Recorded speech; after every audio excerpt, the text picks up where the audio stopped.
ओम शांति 5/8/2024 प्रातः मुरली। ओम शांति। बाप दादा मधुबन। बाबा बोलेছে মিঠে बच्चे তোমাদের মধ্যে অনেস্ট সেই যে সারা ইউনিভার্সের সেবা করে। তো আমাদের মধ্যে অনেস্টকে যে সারা বিশ্বের সেবা করে, অনেককে আপসমান বানায়। আপসমান বানায় মানে নিজের মতো বানায়। আরাম পছন্দ না হো, আরাম পছন্দ করে না, যে সদা সেবায় ব্যস্ত থাকে। প্রশ্ন, তোমরা ব্রাহ্মণ বাচ্চারা কোন কথা কখনো বলতে পারো না? তো আমরা বাচ্চারা কোন কথা কখনো বলতে পারি না? উত্তর, তোমরা ব্রাহ্মণরা এরকম কখনো বলবে না যে আমার ব্রহ্মা বাবার সাথে কোনো কানেকশান নেই, আমি তো ডাইরেক্ট শিব বাবাকে ইয়াদ করি। তো এইরকম বলা যাবে না, কারণ বিনা ব্রহ্মা বাবা তোমাদেরকে ব্রাহ্মণও বলা যাবে না। ব্রহ্মা বাবাকে যদি বাদ দিই তাহলে আমরা ব্রাহ্মণ বলতে পারবো? ব্রহ্মা বাবাকে তো লাগবেই। যার ব্রহ্মার সাথে কানেকশান নেই, অর্থাৎ যে ব্রহ্মা মুখ বংশাবলী না, সে তো শূদ্র হয়ে গেল। শূদ্র কখনো দেবতা হতে পারে না। ওম শান্তি। রুহানি বাবা বসে বোঝায় দাদার দ্বারা। বাচ্চারা মিউজিয়াম বা প্রদর্শনীর উদ্ঘাটন করায়, কিন্তু উদ্ঘাটন তো বেহদের বাবা কবে করিয়ে দিয়েছে। এখন এগুলো হলো শাখা বা ব্রাঞ্চেস, যেগুলো বের হতে থাকে। পাঠশালা অনেক চাই না? এক তো এইটা পাঠশালা যেখানে বাবা থাকে, এর নাম রাখা হয় মধুবন। বাচ্চারা জানে মধুবনে সদৈব মুরলি চলে, মধুবনে সদৈব মুরলি বাজতে থাকে। কার? ভগবানের। এখন ভগবান তো নিরাকার, মুরলি বাজায় এই সাকার রথ দ্বারা। তার নাম রাখে ভাগ্যশালী রথ। ব্রহ্মার নাম কি? ভাগ্যশালী রথ। এটা তো যে কেউ বুঝতে পারবে। এর মধ্যে বাবা প্রবেশ করে, এটা তো তোমরা বাচ্চারাই জানো। আর তো কেউ রচয়িতা বা রচনার আদি মধ্য অন্তকে জানে না। শুধু বড় বড় ব্যক্তি, গভর্নর আদি এদের দ্বারা উদ্ঘাটন করায়। এটাও বাবা সদা লিখতে থাকে যে যার দ্বারা তুমি উদ্ঘাটন করাচ্ছ তাকে প্রথমে পরিচয় দেওয়া উচিত যে বাবা কিভাবে নতুন দুনিয়া স্থাপন করছে। তারই এই ব্রাঞ্চ খুলছে, কারো না কারো দ্বারা খোলানো হয় যাতে তারও কল্যাণ হয়ে যায়। কিছু বোঝে যে সত্যি বরাবর বাবা এসেছে, ব্রহ্মা দ্বারা স্থাপনা হচ্ছে, বিশ্বে শান্তির রাজ্যের বা আদি সনাতন দেবী দেবতা ধর্মের স্থাপনা হচ্ছে। তার উদ্ঘাটন তো হয়ে গেছে, এখন এগুলো সব ব্রাঞ্চ খুলছে। উদ্ঘাটন তো মধুবনে হয়ে গেছে, এগুলো সব ব্রাঞ্চেস। যেরকম ব্যাংকের ব্রাঞ্চ খোলে না, বাবাকেও এসে নলেজ দিতে হয়। এই নলেজ পরমপিতা পরমাত্মার মধ্যেই আছে, তাই তাকেই জ্ঞান সাগর বলা হয়। রুহানি বাবার মধ্যে রুহানি জ্ঞান আছে, যেটা এসে বাবা রুহদের দেয়। রুহ মানে আত্মা, বোঝায় হে বাচ্চা, হে আত্মা, তুমি নিজেকে আত্মা ভাবো। আত্মা নাম তো কমন, মহান আত্মা, পুণ্য আত্মা, পাপ আত্মা বলা হয়।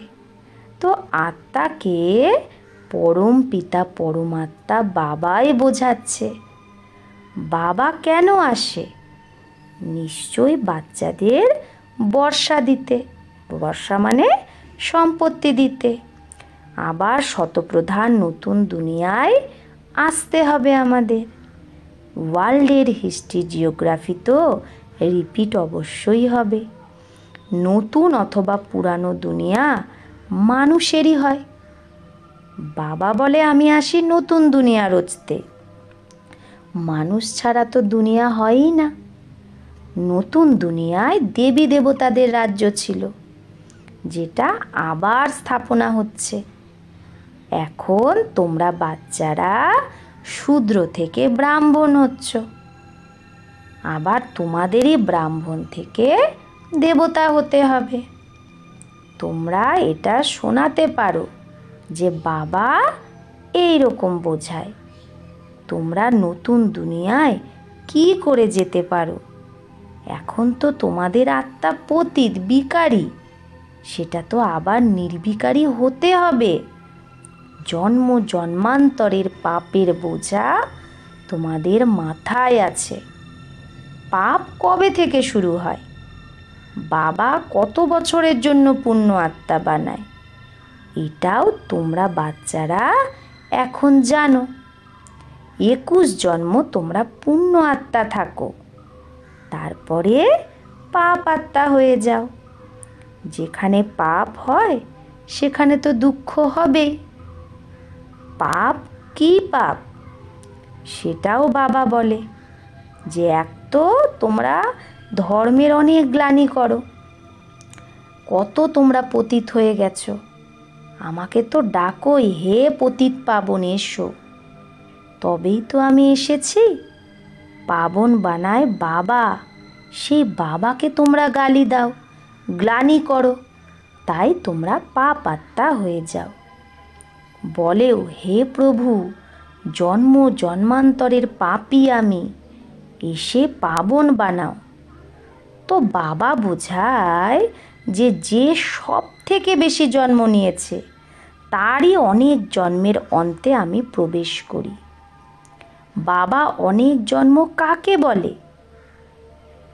বাচ্চা, 84 জন্মকে অনেক জন্ম বলে। যে প্রথমে প্রথমে আসে সেই তো পুরো 84 জন্ম নেয়। প্রথমে তো এই লক্ষ্মীনারায়ণই আসে। এখানে তোমরা আসোই নর থেকে নারায়ণ হতে। কথাও সত্যনারায়ণের শোনায়। কখনো রাম সীতা হওয়ার কথা কেউ শোনায়? তাদের তো গ্লানি করেছে। বাবা বানাই নর থেকে নারায়ণ, নারী থেকে লক্ষ্মী, যাদের কখনো নিন্দা করে না কেউ। বাবা বলে আমি রাজযোগ শেখাই। বিষ্ণুর দুটো রূপ, এই লক্ষ্মী আর নারায়ণ। ছোটবেলায় এরা রাধা কৃষ্ণ ছিল। এরা কোনো ভাই বোন ছিল না রাধা কৃষ্ণ, তারা আলাদা আলাদা রাজার সন্তান ছিল। সে মহারাজকুমার আর সে ছিল মহারাজকুমারী, যারা স্বয়ম্বরের পরে লক্ষ্মীনারায়ণ হয়ে যায়। তো স্বয়ম্বরের পরে রাধার নাম হয়ে যায় লক্ষ্মী, কৃষ্ণের নাম হয়ে যায় নারায়ণ। এই সব কথা কোনো মানুষ জানে না। কল্প আগে এইসব কথা যার বুদ্ধিতে বসেছিল তারই বুদ্ধিতে আবার বসবে। কল্প আগে যে জ্ঞান পেয়েছিল সেই আবার নেবে জ্ঞান। এই লক্ষ্মী নারায়ণ রাধা কৃষ্ণ আদি সবার মন্দির আছে। বিষ্ণুরও মন্দির আছে, যাকে নরনারায়ণের মন্দির বলে। আর লক্ষ্মীনারায়ণের আবার আলাদা আলাদা মন্দিরও আছে। ব্রহ্মারও মন্দির আছে। ব্রহ্মা দেবতা নম, আবার বলে শিব পরমাত্মায় নম। তাহলে আলাদা হয়ে গেল না? দেবতাদের কখনো ভগবান থোড়েই বলা হয়? তো বাবা বোঝায়, প্রথমে তুমি যার দ্বারা উদ্ঘাটন করাচ্ছ তাকে বোঝাও। বিশ্বে শান্তি স্থাপনের জন্য ভগবান ফাউন্ডেশন লাগিয়ে দিয়েছে। বিশ্বের শান্তি লক্ষ্মীনারায়ণের রাজ্যেই ছিল না? তারা সত্যযুগের মালিক ছিল না? তো মানুষকে নর থেকে নারায়ণ, নারী থেকে লক্ষ্মী বানানোর এটা বড় গডলি ইউনিভার্সিটি অথবা ঈশ্বরীয় বিশ্ববিদ্যালয়। বিশ্ববিদ্যালয় তো অনেকেই নাম রাখে, বাস্তবে সেটা কোনো ওয়ার্ল্ড ইউনিভার্সিটি না। তাই সেই ইউনিভার্সিটিগুলো ওয়ার্ল্ড ইউনিভার্সিটি না। ইউনিভার্স মানে তো সারা বিশ্ব হয়ে গেল। সারা বিশ্বে তো বেহদের বাবা একটাই কলেজ খোলে।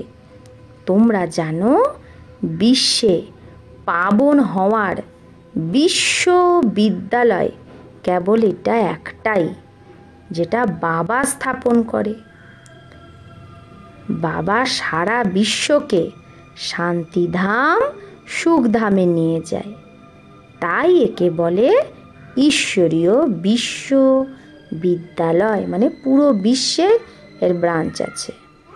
ঈশ্বর এসে সারা বিশ্বকে মুক্তি, জীবন মুক্তির বর্ষা দেয়। কোথায় বাবার কথা, কোথায় এরা সব বলে ইউনিভার্সিটি।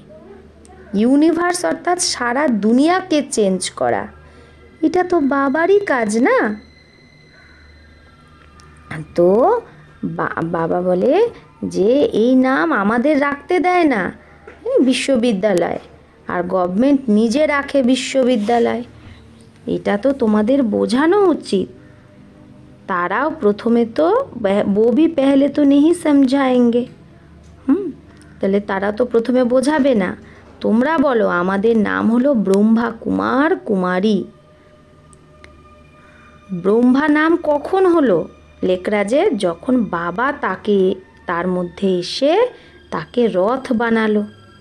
প্রজাপিতা নাম তো প্রখ্যাত, সে কোথা থেকে এসেছে? उनके बाप का नाम क्या है?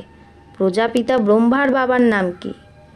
ব্রহ্মাকে দেবতা দেখায় না, তো দেবতাদের বাবা নিশ্চয়ই পরম পিতা পরমাত্মাই হবে। সে তো রচয়িতা। ব্রহ্মাকে বলবে প্রথম রচনা। রচয়িতার প্রথম রচনাকে ব্রহ্মা। আর ব্রহ্মার বাবা শিব বাবা। শিব বাবা বলে আমি এই ব্রহ্মার তনে প্রবেশ করে এর পরিচয় তোমাদের দিই। তো বাচ্চাদের বোঝানো উচিত এটা হলো ঈশ্বরীয় মিউজিয়াম। বাবা বলে আমাকে ডাকেই হে পতিত পাবন এসো, এসে পতিত থেকে পাবন বানা।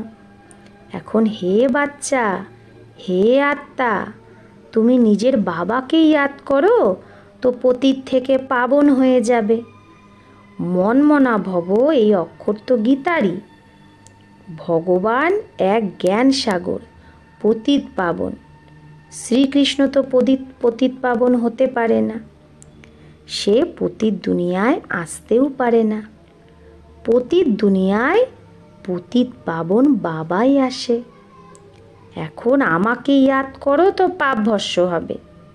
কত সহজ কথা। ভগবানুবাচ অক্ষর নিশ্চয়ই বলতে হবে। পরম পিতা পরমাত্মা বলে কাম বিকার মহাশত্রু। প্রথমে নির্বিকারী দুনিয়া ছিল, এখন বিকারী দুনিয়া হয়ে গেছে। দুঃখই দুঃখ। নির্বিকারী যখন তোমরা হবে তখন সুখই সুখ হবে। তো এটা বোঝানো উচিত যে ভগবানুবাচ কাম মহাশত্রু, এর ওপর জিত পেলেই তোমরা জগজ্জিত হয়ে যাবে। এক বাবাকে ইয়াদ করো, আমরাও তাকেই ইয়াদ করি। যেরকম কোনো কলেজ খোলে তো তারও উদ্ঘাটন করায় না, তো এটাও তো কলেজ। এর অনেক সেন্টারে টিচার ফিক্স করা থাকে। টিচারেরও অবশ্যই খেয়াল রাখা উচিত। বাবা নতুন নতুন সেন্টারে ভালো ভালো ব্রাহ্মণী টিচারকে রাখে, যাতে তাড়াতাড়ি সেই টিচার নিজের সমান বানিয়ে আবার অন্য অন্য সেন্টারে যায় সার্ভিস বাড়ানোর জন্য। তাই বাবা বলছে বাবা নতুন নতুন সেন্টারে ভালো ভালো টিচারকে রাখে এই জন্য, যাতে সে তাড়াতাড়ি নিজের সমান বানিয়ে আবার অন্য সেন্টারে তার যাওয়া উচিত সার্ভিস বাড়ানোর জন্য। সে দেখবে যে কে কে ঠিক রীতি মূল্যে পড়ে শোনাতে পারে, বোঝাতে পারে। তো তখন তাকে সেই ব্রাহ্মণী বলবে এখন তুমি এখানে বসে ক্লাস চালাও। এই রকম ট্রায়াল করিয়ে তাকে বসিয়ে আবার অন্য জায়গায় চলে যাওয়া উচিত, অন্য জায়গায় সেন্টার জমানোর জন্য যাওয়া উচিত। ব্রাহ্মণীর কাজ হলো এক সেন্টার জমানো, তারপরে গিয়ে আর একটা সেন্টার জমাবে। এক এক টিচারকে 10-20 সেন্টার স্থাপন করা উচিত। বাবা আজকে বলে এক এক টিচারের 10টা-20টা সেন্টার খোলা উচিত, অনেক সার্ভিস করা উচিত। দোকান খুলতে থাকো, সেন্টার মানে দোকান, তো বাবা বলছে দোকান খুলতে থাকো, আপ সমান বানাও এক একটা সেন্টারে, হ্যাঁ, আর এক একজনকে সেখানে ফিক্স করে দাও। মনের মধ্যে আসা উচিত যে কাউকে আমি আপ সমান বানিয়ে তৈরি করব, তাহলে আরও সেন্টার খুলবে। কিন্তু এই রকম অনেস্ট খুব কমই বেরোয়, হ্যাঁ, খুব কমই এইরকম অনেস্ট থাকে। অনেস্ট তাকে বলা হয় যে সারা ইউনিভার্সের সেবা করে। এক সেন্টার খুললো, আপ সমান বানালো, আবার অন্য স্থানে গিয়ে সেবা করবে। একই স্থানে আটকে থাকা উচিত না। अच्छा, काउके बुझाते यदि अच्छा किसको समझा नहीं सकते हो तो और काम करो, उसमें देह अभिमान नहीं आना चाहिए। यदि तुम्हें काउके बुझाते ना पारो ताहले अन्यान्य सेवा करो, अन्य काज करो, एते देह अभिमान आसा उचित ना जे आमी तो बड़ो घरेर, आमी किभाबे एई काज करब, आमार व्यथा हबे, आमार कष्ट हबे, একটু কাজ করলে আমার হাড্ডি দুখেগি, হ্যাঁ, আমার হাড়ে ব্যথা হবে, একে দেহ অভিমান বলা হয়। কিচ্ছু বোঝে না, অন্যের সার্ভিস করা উচিত না। जो फिर वो भी लिखे, যাতে সে বাবাকে চিঠি লেখে যে বাবা অমুকে আমাকে বুঝিয়েছে, আমার জীবন বানিয়ে দিয়েছে। সার্ভিসের প্রমাণ চাই না, এক এক টিচার बनना चाहिए। বাবা বলছে তুমি অন্যকেও আপ সমান বানাও, প্রত্যেকে এক একজন টিচার হওয়া উচিত। তারপরে সে নিজেই লিখবে যে বাবা हमारे पिछाड़ी ढेर संभालने वाले हैं। যখন তুমি অন্যকে আপ সমান বানাবে তখন তুমি নিজেই লিখবে বাবাকে চিঠি যে বাবা আমার পরে অনেকে আছে সামলানোর জন্য, আমি অনেককে আপ সমান বানিয়েছি, আমি এখন সেন্টার খুলতে থাকি। এই রকম বাচ্চাকেই বাবা বলবে ফুল। সার্ভিসই যদি না করো তাহলে ফুল কি করে হবে? ফুলের বাগিচা হয় না? তো উদ্ঘাটন যে করবে, যাকে দিয়ে করাবে, তাকে বোঝানো উচিত আমরা হলাম ব্রহ্মা কুমার কুমারী, শূদ্র থেকে ব্রাহ্মণ হয়ে দেবতা হচ্ছি। বাবা এই ব্রাহ্মণ কুল আর সূর্যবংশী চন্দ্রবংশী কুলের স্থাপনা করে।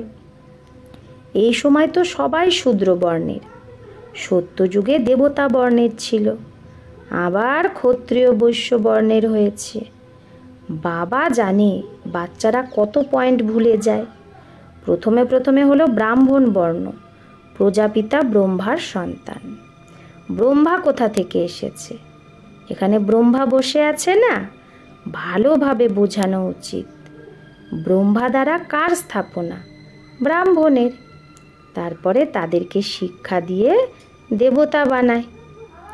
ব্রাহ্মণদের শিক্ষা দিয়ে তো বাবা দেবতা বানায়।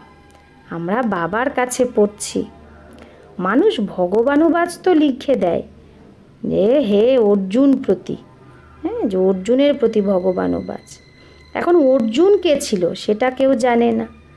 তোমরা জানো আমরা ব্রহ্মার সন্তান, ব্রাহ্মণ। যদি কেউ বলে আমি তো শিব বাবার বাচ্চা, ব্রহ্মার সাথে আমার কানেকশান নেই, তাহলে সে দেবতা কি করে হবে? ব্রহ্মার থ্রুই তো দেবতা হবে না। শিব বাবা তোমাকে কিভাবে, কার দ্বারা বলবে যে আমাকে স্মরণ করো? ব্রহ্মার দ্বারাই বলবে না। প্রজাপিতা ব্রহ্মারই তো বাচ্চা না তোমরা, ব্রহ্মা কুমার কুমারী। আমরা ব্রহ্মার বাচ্চা, তো নিশ্চয়ই ব্রহ্মা ইয়াদ আসবে। শিব বাবা ব্রহ্মা তন্দ্বারাই পড়ায়। ব্রহ্মা বাবা হলো মাঝখানে। ব্রাহ্মণ হওয়া ছাড়া দেবতা কিভাবে হবে? বাবা বলছে আমি যে রথে আসি তাকেও তো জানা উচিত, ব্রাহ্মণ হওয়া উচিত। ব্রহ্মাকে বাবা যদি না বলো তাহলে তুমি কি করে বাচ্চা হলে? ব্রাহ্মণ নিজেকে যদি নাই ভাবো তার মানে তুমি শূদ্র। শূদ্র থেকে দেবতা হয়ে যাবে, এটা তো মুশকিল। ব্রাহ্মণ হয়ে শিব বাবাকে ইয়াদ করা ছাড়া দেবতা কি করে হবে? এতে কনফিউজড হওয়ার দরকার নেই। তো উদ্ঘাটন যে করবে তাকে বোঝানো উচিত যে বাবার দ্বারা উদ্ঘাটন হয়ে গেছে। তো আপনাকেও বলছি যে শুধু বাবাকে ইয়াদ করুন, তাহলেই পাপ কাটবে। যাকে দিয়ে উদ্বোধন করাবে তাকে বলতে হবে সেই বাবাই হলো পতিত পাবন, আর তোমরাও পাবন হয়ে দেবতা হয়ে যাবে। বাচ্চারা অনেক সার্ভিস করতে পারে, বলো আমরা বাবার পরিচয় দিই, এখন করো না করো তোমার মর্জি, আমরা তো पैगाम দিয়ে যাই। আর कोई भी রীতি সে, আর কোনো রীতি দ্বারাই পাবন হতে পারবে না, এক বাবাকে ইয়াদ করতেই হবে, তবেই পাবন হবে। বাবা বলছে যখনই সময় পাবে সার্ভিস করো, সময় তো অনেক পাও না। अच्छा, मीठे मीठे सिकिलधे बच्चों प्रति मात पिता बाप दादा का याद प्यार और गुड मॉर्निंग। रूहानी बाप के रूहानी बच्चों को नमस्ते। हम रूहानी बच्चों की रूहानी मात पिता बाप दादा को याद प्यार गुड मॉर्निंग और नमस्ते नमस्ते नमस्ते। शुक्रिया बाबा, आपको लाख लाख शुक्रिया। धारणा 1, নতুন নতুন সেন্টারের বৃদ্ধি করার জন্য নিজের সমান বানানোর সেবা করতে হবে। সেন্টার খুলতে থাকতে হবে, এক জায়গায় বসে থাকলে চলবে না। 2, ফুলের বাগিচা তৈরি করতে হবে, প্রত্যেককে ফুল বানিয়ে অন্যকেও নিজের মতো ফুল বানাতে হবে। কোনো সেবাতে দেহ অভিমান যেন না আসে। বরদান, সর্ব পদার্থের আসক্তি থেকে নিয়ারা অনাসক্ত প্রকৃতিজিৎ ভব। তো সব পদার্থের আসক্তি থেকে নিয়ারা বা উপরাম হয়ে অনাসক্ত প্রকৃতিজিৎ ভব। যদি কোনো পদার্থ কর্মেন্দ্রিয়কে বিচলিত করে, অর্থাৎ আসক্তির ভাব উৎপন্ন করে, তো নিয়ারা হতে পারবে না। ইচ্ছাই তো আসক্তির রূপ নেয়। অনেকে বলে ইচ্ছা নেই কিন্তু ভালো লাগে, আচ্ছা লাগতা है, তো এটাও সূক্ষ্ম আসক্তি। এর মহিন রূপে চেকিং করো যে এই পদার্থ অর্থাৎ অল্পকাল সুখের সাধন আমাকে আকর্ষিত তো করে না। এই পদার্থ প্রকৃতির সাধন। যখন এই পদার্থের থেকে অনাসক্ত বা নিয়ারা হবে তবেই প্রকৃতিজিৎ হবে। স্লোগান, মেরে মেরে কে ঝামেলো কো ছোড়। আমার আমার এই ঝামেলাকে ছেড়ে বেহদে থাকো, তবেই বলবে বিশ্ব কল্যাণকারী। তো বাবা বলছে আমার আমার এই ঝামেলাকে ছেড়ে বেহদে থাকো, সব কুছ তেরা, তবেই বলবে বিশ্ব কল্যাণকারী। মেরা মেরা মানে হদ হয়ে গেল না, লিমিট। তো বাবা বলছে বেহদে থাকো, তাহলেই বিশ্বের কল্যাণ করতে পারবে, বিশ্ব কল্যাণকারী হবে। আচ্ছা, ওম শান্তি।